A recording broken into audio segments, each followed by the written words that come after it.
Yes मालिक, good morning sir. अब be alert sir, report के क्वेश्चन चैप्टर नंबर 10 के रजिस्ट्रेशन के बेटा आई नीड की आंसर आपकी तरफ से आए बेटा। हाँ ना भाई? सर आइए बच्चों। सर रजिस्ट्रेशन, सर मेरे को सारे आंसर आपसे चाहिए बेटा, चलेगा?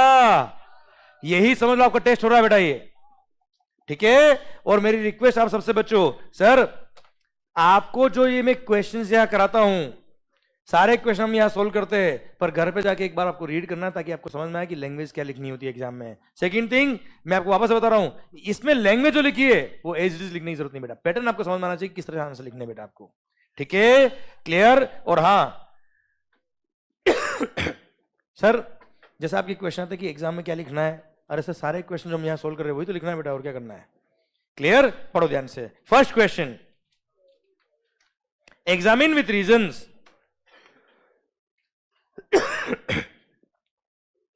ओ भाई पढ़िए, एग्जामिन विद, अच्छा एक मिनट, आप ये समझो कि ये क्वेश्चन कर रहे हैं मतलब पूरा चैप्टर रिवाइज हो रहा है।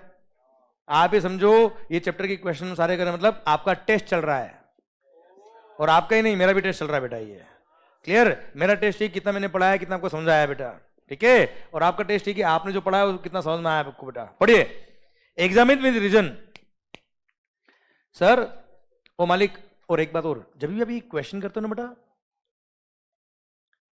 मैं जब स्टूडेंट था बेटा मेरा मेंटलिटी होता था कि क्वेश्चन में से सर करा रहे मतलब चैलेंज लेता था मैं अपने आप से मैं चैलेंज करता था कि ये क्वेश्चन को आने चाहिए। तो वो स्पिरिट आप में भी होनी चाहिए बेटा, वो है नो डाउट, देखता हूं मैं कई बार। क्लियर? पर वही स्पिरिट आप रखो तो उससे क्या होगा बेटा, आपका खुद का अंदर से जुनून बढ़ेगा क्वेश्चन करने का बेटा। आइए sir, examine with reasons whether registration is required under CGST in the following independent cases or not. First, Adhav Computers of Gujarat is providing computer maintenance service. Aggregate turnover of Adhav Computers is rupees 15 lakh. Gujarat में बेटा गुजरात के अंदर aggregate turnover limit कितना बेटा? Normal 20 lakh. Services है बच्चों 40 लाख की बात आती ही नहीं बच्चा, which comprises both interstate and intra-state। आराम से, जल्दी कुछ नहीं बेटा, जल्दी मत लगाओ इतना, ध्यान से। ओ भाई साहब, इंटरस्टेट सप्लाई करते ही क्या होता है?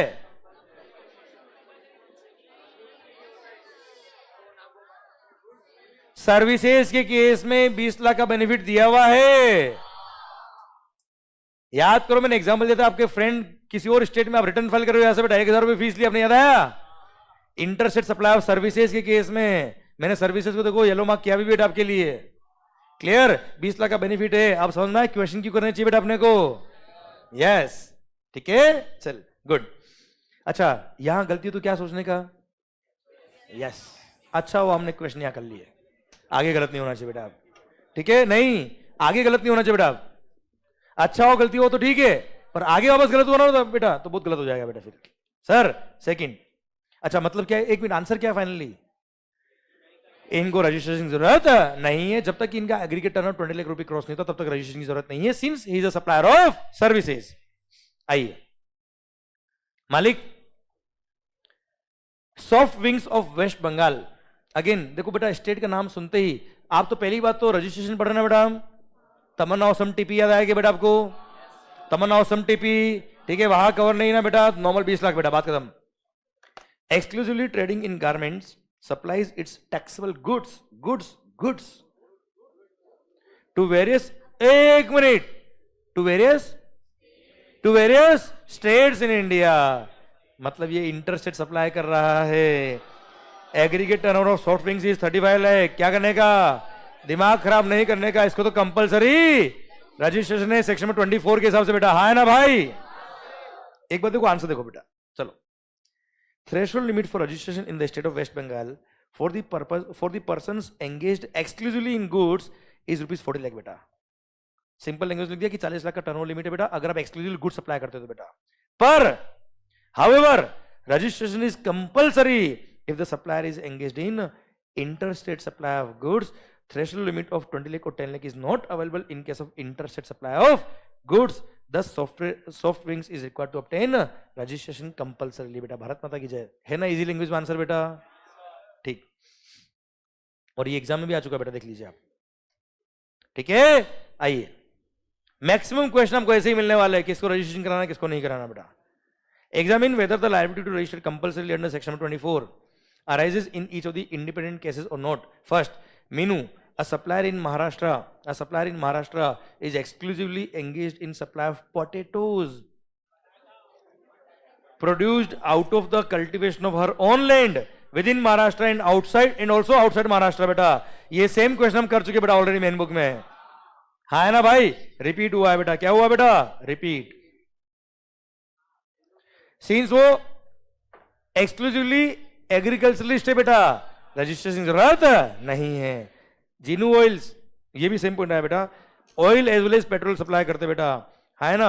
मशीन ऑयल का टर्नओवर 10 लाख रुपए, पेट्रोल का टर्नओवर 5 लाख रुपए, सर्विसेज का टर्नओवर कितना है बेटा? 6 लाख रुपए बेटा। तो 21 लाख इसका एग्रीगेट टर्नओवर हो गया बच्चा, है ना भाई। रजिस्ट्रेशन कराना पड़ेगा इसको बेटा, बोले सर। ठीक है मालिक। और सर्विसेज भी इसलिए 40 लाख का बेनिफिट नहीं मिलेगा इसको बेटा, है ना मालिक। सर सेम पॉइंट पढ़ चुके ना madam. Tilu is working as an agent, याद है बेटा आपको। अगर आप सर अपने प्रिंसिपल की बिहाफ पे कोई गुड सप्लाई कर रहे हो तो ऐसे केस में कंपलसरी रजिस्ट्रेशन नहीं, याद है बेटा आपको। Yes sir. आइए क्वेश्चन नंबर 3, डिटरमाइन, ध्यान से determine the effective date of registration under the CGST act in respect of following cases with proper explanation. ए भाई, इफेक्टिव डेट ऑफ रजिस्ट्रेशन क्या होता है बेटा? अगर 30 दिन में रजिस्ट्रेशन कराया, याद है बेटा आपको। पढ़ो। The aggregate turnover of Varun industries of Mumbai has exceeded rupees 40 lakhs on 1st August। Varun enterprises, कौन बेटा? Varun enterprises industry, sorry, manufactured LED TVs in Mumbai and sells the same in Pune। Mumbai Pune दोनों एक ही स्टेट में क्या बेटा? यस, महाराष्ट्र में ही आते हैं बेटा दोनों। It submit the application for registration on 20th August। Registration certificate was granted on 25th August। पहली बात तो ये कि क्या ये with in the state supply करता है क्या? केवल गुड सप्लाई करता है क्या? महाराष्ट्र में है ना बेटा। 40 लाख का बेनिफिट है क्योंकि तमन्ना ऑसम टीपी में कवर नहीं होता। अब 40 लाख का टर्नओवर कब क्रॉस हुआ बेटा इसका? 1st August। तो इस दिन ये बिकम लायबल फॉर रजिस्ट्रेशन बेटा। उसके 30 दिन में रजिस्ट्रेशन के लिए अप्लाई कर दिया क्या? कब अप्लाई किया बेटा इसने? 28th August। 20 तारीख को अगर अप्लाई कर दिया, क्लियर, मतलब विद इन 30 डेज अप्लाई कर दिया, तो सर रजिस्ट्रेशन सर्टिफिकेट कब मिला उसे कंसर्न नहीं है। The date when it become liable for registration, वही दिन इसका इफेक्टिव डेट ऑफ रजिस्ट्रेशन होगा बेटा। सो इसका आंसर भी क्या है बेटा? इफेक्टिव डेट क्या है बेटा? 1st August is the effective date of registration. Shweta होता वैसे तो, पर ठीक है सर। स्वेटर नहीं बेटा, इसलिए बेटा थोड़ा ऊपर उठ बेटा, जीवन में तो आगे बढ़ पाएगा, नहीं तो बेटा। श्वेता बेटा, वो भी यही बोलती बेटा। गुड बेटा, कम से कम इसको बोलती तो है, तेरे को तो कोई बोलता भी नहीं बेटा। Sir Shweta Infotech services is the provider of internet services. एक minute, internet services in Pune बेटा। ए भाई सर्विसेज है बेटा, ये पुणे महाराष्ट्र बेटा। मतलब ये पढ़ते पढ़ते दिमाग में चलना चाहिए क्या बेटा? इधर एक मिनट बेटा, क्वेश्चन पढ़ते पढ़ते आंसर चलना चाहिए दिमाग में बेटा। पुणे महाराष्ट्र सर्विसेज बेटा, तमन्ना ऑसम टीपी में कवर नहीं बेटा। कितना? 20 लाख बेटा। आगे बढ़ो। Its aggregate turnover exceeded rupees 20 lakh on 25 September। It submit the application for registration on 27 October बेटा, मतलब 30 दिन के बाद। तो sir registration certificate was granted on 5th March। तो इफेक्टिव डेट ऑफ रजिस्ट्रेशन क्या होगा? 5 March। Date of grant of 5 November. हाँ ना भाई, इफेक्टिव डेट ऑफ रजिस्ट्रेशन क्या होगा बेटा? 5 नवंबर। आओ मालिक। सर अच्छा, अब आपको है ना बेटा ध्यान देना बेटा। अब इधर 1 मिनट, अब यहां पे आप हमेशा देखना कितने मार्क का क्वेश्चन है बेटा। इधर नजर, ये तो केवल इलस्ट्रेशन था इसलिए बेटा। अगर ये मान लो 5 मार्क का क्वेश्चन होता तो ये आंसर आपको इतना बड़ा लिखना पड़ता बेटा, जिसके अंदर लिखा हुआ है क्या, पूरा प्रोविजन बेटा। इधर ध्यान, प्रोविजन क्या लिखा है बेटा कि तमन्ना वाले स्टेट में कौन से है, त्रिपुरा, मणिपुर, मिजोरम और नागालैंड बेटा, यह 10 लाख का लिमिट होता है बेटा। औसम टीपी में 20 लाख का बेटा, हाँ है ना, और बाकी सारे स्टेट में 40 लाख का टर्नओवर होता है बेटा। ये दोनों के लिए कॉमन लाइन लिमिट आपको, पर 40 लाख का टर्नओवर तभी होगा जब केवल आप गुड सप्लाई करते हो बेटा, हाँ है ना, क्लियर। जहां सर्विसेज भी होती है वहां 20 लाख का बेनिफिट ही है, और तमन्ना वाले केस में तो 10 लाख का ही बेटा, हाँ है ना भाई। ये तो हो गया प्रोविजन। फिर आपको लिखना आंसर। फर्स्ट केस का आंसर क्या होगा कि सिंस इसने एक्सक्लूसिवली गुड सप्लाई करी है विद इन महाराष्ट्र, तो 40 लाख का लिमिट इसको मिलेगा, और 40 लाख क्रॉस करते ही इसने रजिस्ट्रेशन के लिए विद इन 30 डेज अप्लाई कर दिया, तो जो डेट लायबल फॉर रजिस्ट्रेशन था वही इफेक्टिव डेट ऑफ रजिस्ट्रेशन होगा, इसलिए 1 अगस्त इज द आंसर बेटा। सेकंड में सर्विसेज सप्लाई कर रहा है, महाराष्ट्र में सप्लाई कर रहा है, इसको 20 लाख का बेनिफिट मिलेगा 20 लाख क्रॉस करते ही। सर इसने विद इन 30 डेज रजिस्ट्रेशन के लिए अप्लाई नहीं किया, इसलिए date of grant of registration certificate is the effective date of registration, इसलिए 5 November will be the answer which is the effective date of registration in this case बेटा, हाँ है ना भाई। ऐसे आपको आंसर लिख के आना बेटा अपनी लैंग्वेज में बच्चों, हाँ है ना मालिक सर। पर यही अगर मान लो 2 मार्क का क्वेश्चन था बेटा, तो सिंगल लाइन में आप आंसर लिखते बेटा। इसमें फर्स्ट का आंसर भी सिंगल लाइन में, सेकंड का आंसर भी सिंगल लाइन में बच्चा, ठीक है। अभी आपने किसने पे ऑनलाइन में पूछा था कि कितना मार्क्स का क्वेश्चन अगर है तो कितना हमें लेंथ लिखना है, तो उस अकॉर्डिंग मैंने बताया आपको बेटा। आइए, इसलिए मैं कहता हूं बच्चों जो क्वेश्चन में यहाँ सोल्व कर रहा हूं तो करा ही रहा हूं बेटा, एक बार घर जाके आपको रीड भी करना है बेटा। सर आइए क्वेश्चन नंबर 4। चलो एक काम करो, ये एब्सोल्युटली सेम है बेटा, केवल फिगर चेंज है, एब्सोल्युटली सेम। देखो ये है 40 लाख का बेटा, ये 20 लाख का, एब्सोल्युटली सेम, रिपीट हुआ बेटा एक तरह से। यहां लिख भी दीजिए ब्रैकेट में रिपीट। अच्छा सुनो बच्चे, एक मिनट, जो भी क्वेश्चन रिपीट होते हैं बेटा या सेम तरह के क्वेश्चन होते हैं, आपसे रिक्वेस्ट क्या है, एक बार उसको सोल्व करो, फिर घर जाने के बाद उसको सोल्व करने के बाद काट देना बेटा, सो दैट आपके पास लास्ट डे एग्जाम में इतना वक्त नहीं होगा कि सारे क्वेश्चन आप कर पाए बेटा उस दिन। तो अभी से आपकी तैयारी होनी चाहिए कि वो 1.5 डे में मेरे को डीटी आईडीटी दोनों तैयार करना है, तो कैसे रिवाइज होगा, क्लियर। वो क्वेश्चन उस दिन सेलेक्ट नहीं होंगे, वो क्वेश्चन अभी सेलेक्ट होते जाएंगे बेटा आपके, समझे। ये ध्यान रखना, this is the key of success. आप कितना ही भी पढ़ ले पर लास्ट डे अगर रिवाइज नहीं कर पाए तो कुछ नहीं होने वाला बेटा। सर आओ 5th, in order to be eligible for grant of registration a person must have a PAN issued under income tax act, state 1 exception to it बेटा। अरे पेन नंबर तो होना ही चाहिए बेटा, एक्सेप्शन क्या है, एनआरटीपी याद है क्या बेटा आपको, जिसका वैलिड पासपोर्ट नंबर या उसके देश का जो टैक्स आइडेंटिफिकेशन नंबर है उसके बेस पे भी आप रजिस्ट्रेशन ले सकते हो बेटा, हाँ है ना भाई, ठीक। State which of the following suppliers are liable for registration beta? First, agent supplying taxable goods on behalf of some other taxable person and its aggregate turnover does not exceed the applicable threshold limit during the financial year। पर आपको पता है क्या, अगर आप किसी के behalf पे सप्लाई कर रहे हो गुड्स सर्विस और बहुत, तो ऐसे केस में कंपलसरी रजिस्ट्रेशन है, याद है सेक्शन 24 टिलू वाला क्वेश्चन आता बेटा ऊपर, हाँ ना भाई, यही तो पॉइंट है, yes. B, an agriculturalist an agriculturalist who is only engaged in supply of produce out of cultivation of land and its aggregate turnover exceed the threshold limit बेटा, क्या करने का, कितना ही टर्नओवर क्यों नहीं हो जाए कोई फर्क नहीं पड़ रहा, कोई रजिस्ट्रेशन की जरूरत नहीं है। गुड, आ रहे आंसर बेटा आपको आराम से, रिवाइज हो रहा कौन से पूरा, ठीक। Pure oils Delhi has supplied machine oil and high speed diesel, पढ़ा चुका बेटा, सेम रिपीट हुआ बेटा, in the month of April. As per the details given in the table below, Pure Oils is not yet registered in GST, ये अब तक registered नहीं है। Determine whether Pure Oils is liable for registration or not बेटा। भाई ये दिल्ली में बेटा, पहली बात तो कहाँ है बेटा, ये दिल्ली, तमन्ना और सम टीपी में कवर नहीं है बेटा। ये बच्चों क्वेश्चन पढ़ते पढ़ते आपके दिमाग में चलना चाहिए, तमन्ना और सम टीपी में कवर नहीं है, हाँ है ना भाई। सर गुड्स सप्लाई करता है, क्या सप्लाई करता है बेटा, ये गुड्स, तो ऐसे केस में 40 लाख का बेनिफिट मिलेगा, इसको याद है बेटा आपको। पर आगे देखते बेटा, supply of machine oil in Delhi 15 lakhs, supply of high speed diesel in Delhi, diesel भली नॉन टैक्सेबल सप्लाई है पर टर्नओवर में काउंट होगा बेटा, हाँ है ना भाई। फिर supply of machine oil made in Punjab by pure oils from its branch located in Punjab, sir Punjab की ब्रांच ने सप्लाई किया तो भी टर्नओवर का पार्ट बनेगा, हाँ है ना भाई? कितना हो गया बेटा? 35 lakhs। अब सुनो बेटा, इसने कहीं पे भी नहीं लिखा है कि इसने दिल्ली से पंजाब बेचा है। क्या बेचा है क्या बेटा?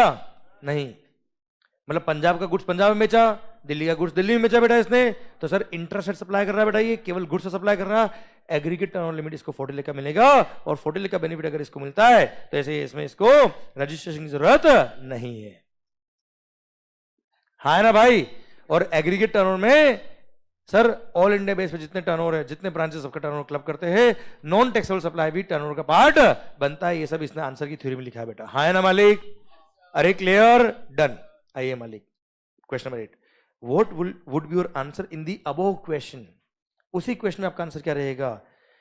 इन serial number 2, pure oil supplies high speed diesel in Delhi in the capacity of an agent of, भाई बहुत अच्छा क्वेश्चन बेटा, agent of mixed oil limited. एक मिनट सर, अगर आप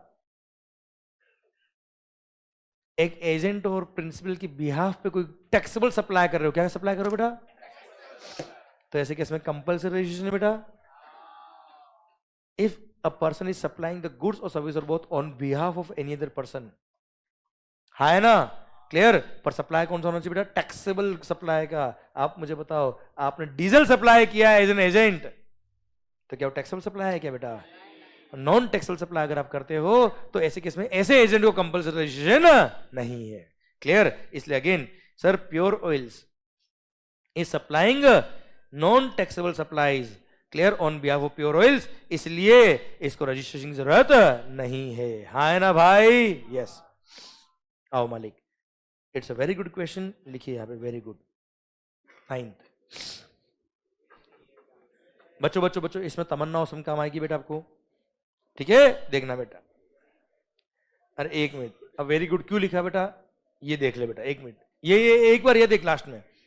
एमटीबी नवंबर 23 6 मार्क्स, एमटीबी नवंबर 20 6 मार्क्स, आरटीबी नवंबर 22, सीए इंटर एग्जाम जुलाई 21 5 marks, MTB 21 6 marks, RTB MTB, हाँ है ना भाई? यस। इसका मतलब इस तरह के क्वेश्चन अट्रैक्टिव होते हैं एग्जाम्स के लिए बच्चा, ठीक है? पढ़िए पढ़िए, और इसमें मल्टीपल पॉइंट कवर होते हैं बेटा आपके, पढ़ो ध्यान से। राघव, रघुपति राघव, सर पतित पावन, बोलो जय श्री राम, ऐसे जय श्री राम। अब पढ़ो अच्छे से। Examine whether the supplier is liable to get registered under following cases. First, Raghav of Assam, ए भाई आसाम, पहले बात तो मुझे आप पहले बता दो, आसाम है कि नहीं बेटा उसमें? चलो एक बार, बहुत देर हो गई। तमन्ना असम टीपी, एक मिनट,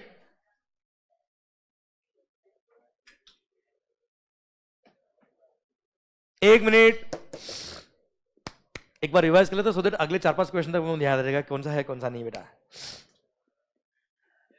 सर ध्यान देना, तमन्ना Assam TP, Tripura, Manipur, Mizoram, Nagaland, clear? Assam, Arunachal Pradesh, Uttarakhand, Sikkim, Meghalaya, TP मतलब तेलंगाना और पुडुचेरी, आसाम कहीं कवर नहीं है। तमन्ना में ना जो है ना बेटा, नागालैंड है बेटा, आपको तो जल्दी याद होना चाहिए बेटा ये बात। सर सुनना, सरकार और अरुणाचल प्रदेश में जो सॉरी ऑसम टीपी में जो ए है ना बेटा, that is again TP time pass Aruna बेटा है ना, ए, क्लियर? अरुणा, अरुणाचल बेटा, ओके सर। आसाम नहीं है, क्या बेटा? पुदीना बोल रहा है, पुडुचेरी को बेटा, वो तो जैसे लोग वैसी सोच बेटा। सर कोई बात नहीं, इसने पुदीना ही बोला है बेटा, चलेगा बेटा। सर एक मिनट, पढ़ो पढ़ो, राघव, रघुपति राघव ऑफ आसाम, पढ़ो, is exclusively engage in intra state taxable supply of readymade garment मतलब goods. His turnover in the current financial year from Assam showroom is 28 lakhs. He has another showroom in Tripura with a turnover of rupees 11 lakh in the current financial year बेटा। तो 28 plus 11 हो गया 39, पर सरकार त्रिपुरा, तमन्ना का first ही क्या है? त्रिपुरा बेटा। सर या aggregate limit is 10 lakh, aggregate turn limit 10 lakh है, इसको कंपलसरी रजिस्ट्रेशन करना पड़ेगा और वो भी दोनों स्टेट में कराना पड़ेगा, सिक्किम, आसाम और त्रिपुरा, दोनों जगह कराना पड़ेगा बेटा। बोलो yes sir. Pulkit of Panjim, अच्छा समझ में आ रहा है कि नहीं बेटा? पक्का? पर सर आई नीड, ध्यान देना बच्चा, मैं आपको बार बार कह चुका हूं सर, ये जो आंसर हो रहा है ना, इसके पीछे बहुत मेहनत लगी लास्ट 3 दिन में बेटा, ठीक है? Clear? So you must be happy, you must be confident, but don't be over confident बेटा, ठीक है? इसलिए पूरा फोकस दो। आपको इजी लग रहा है क्योंकि आपने अच्छे से पढ़ा है, अब हल्के में ले मत लेना बेटा। क्लियर? सर एक एक चीज जो 4-4 बार हमने रिवाइज किया है, यहां फिट हुआ है, तब जाके आगे यहां आंसर आ रहे बेटा आपके। But don't be over confident, easy में लेना मत, इजी लगे अच्छी बात है, हल्के में लेना मत बेटा इसको। आइए, पुलकित ऑफ पंजिम गोवा, अरे गोवा, अरे गोवा, कोई तमन्ना औसम टीपी में कवर नहीं है। Is exclusively engage in interest taxable supply of shoes, देना बेटा, जूते पड़ते बेटा वहां पे। His aggregate turnover in the current financial year is 22 lakh, कोई रजिस्ट्रेशन की जरूरत नहीं है, 40 लाख का बेनिफिट मिलेगा बेटा। हर्षित ऑफ हिमाचल प्रदेश, हिमाचल प्रदेश भी वो तमन्ना औसम टीपी में कवर नहीं हो रहा। Is exclusively engage in intra state, क्या हुआ बेटा? हाँ आगे बढ़ता ना, आगे आगे बढ़ता बेटा, अभी तक तो ये क्या है? तमन्ना औसम टीपी में कवर नहीं है बेटा, आगे देखते बेटा। Harshit of Himachal Pradesh is exclusively engage in intra state supply of pan masala जुबा केसरी, वो फोटो याद आया क्या बेटा? 40 लाख का बेनिफिट नहीं मिलेगा, याद आया बेटा आपको? Clear?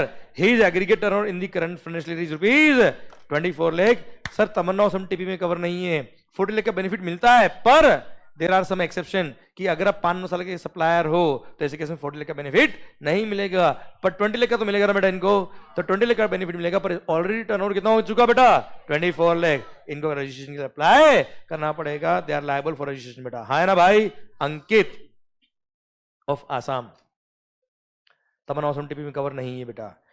Is exclusively engage in intra state supply of taxable services, his aggregate turnover of current year is 25 lakh, registration कराना है बेटा, बात खत्म बेटा। हाँ है ना भाई?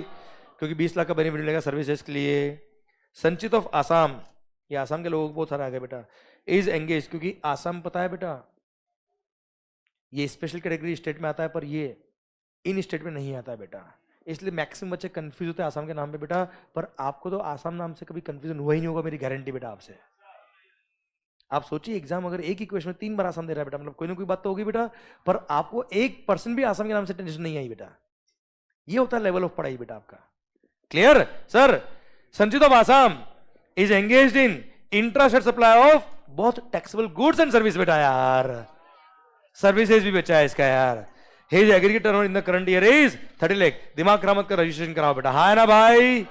20 लाख का बेनिफिट मिलेगा इसको बेटा, कितने का? 20 लाख का। भारत माता की जय। तो आप चाहे तो जब आप आंसर लिखे तो सर यहां पे इन्होंने क्या किया, यहां पे कॉमन प्रोविजन लिख दिया सबके लिए बेटा, सारे स्टेट के लिए कॉमन प्रोविजन ये रहा, और फिर एक एक का आंसर इन्होंने ये दो पर एक एक लाइन में लिख दिया बेटा यहाँ पे। हाँ है ना मालिक? ठीक सर। आइए बच्चों, 10th, what are the advantages of taking registration under GST बेटा? सर आईटीसी मिलता है बेटा, टैक्स इनवॉइस इश्यू कर सकते हो, कस्टमर से टैक्स ले सकते हो बेटा। हाँ है ना भाई? Registration will confer the following advantages to the business, legally recognised as the supplier of goods और सर्विसेज बच्चा। देखो आपका रजिस्ट्रेशन है, मतलब आदमी सोचता है यार हाँ यार ढंग का पर्सन है, लीगली रिकॉग्नाइज्ड है बेटा। Proper accounting of taxes paid on input goods and services which can be utilised for payment of GST due on supply of goods और service both by the business बच्चा। Legally authorised to collect the tax, you can collect the tax from the customer and pass on the credit of the taxes paid on to the goods or services, और ये services ये goods जो आप supply करो अपने customer को बेटा, उसको आईटीसी मिलेगा आपके बिल के वजह से बेटा। Last, become eligible to avail various other benefit and privileges rendered under the GST law बेटा। Clear sir? आइए मालिक, 11th, can a person without GST registration collect GST and claim ITC? If a person is making taxable supplies from different states with the same PAN number, can he operate with a single registration? No. Sir, can a person with multiple places of business in a state obtain separate registration for each place of business? Yes, वो चाहे तो ले सकता है। Is there a provision for a person to get itself registered voluntarily although he may not be liable to pay GST? Yes, voluntary registration कराए और voluntary registration कराते वो क्या बन जाएगा? टैक्सेबल पर्सन, और ऐसे केस में उस पर जीएसटी की लायबिलिटी चालू हो जाएगी। Can the department through the proper officer suo motu proceed to register person under the GST? Sir, अगर आप लायबल फॉर रजिस्ट्रेशन और आपने रजिस्ट्रेशन के लिए अप्लाई नहीं किया तो proper officer suo motu registration कर सकता है। याद आ गया बेटा आपको? Whether the registration granted to any person is permanent. चलो एक चीज बताओ मुझे,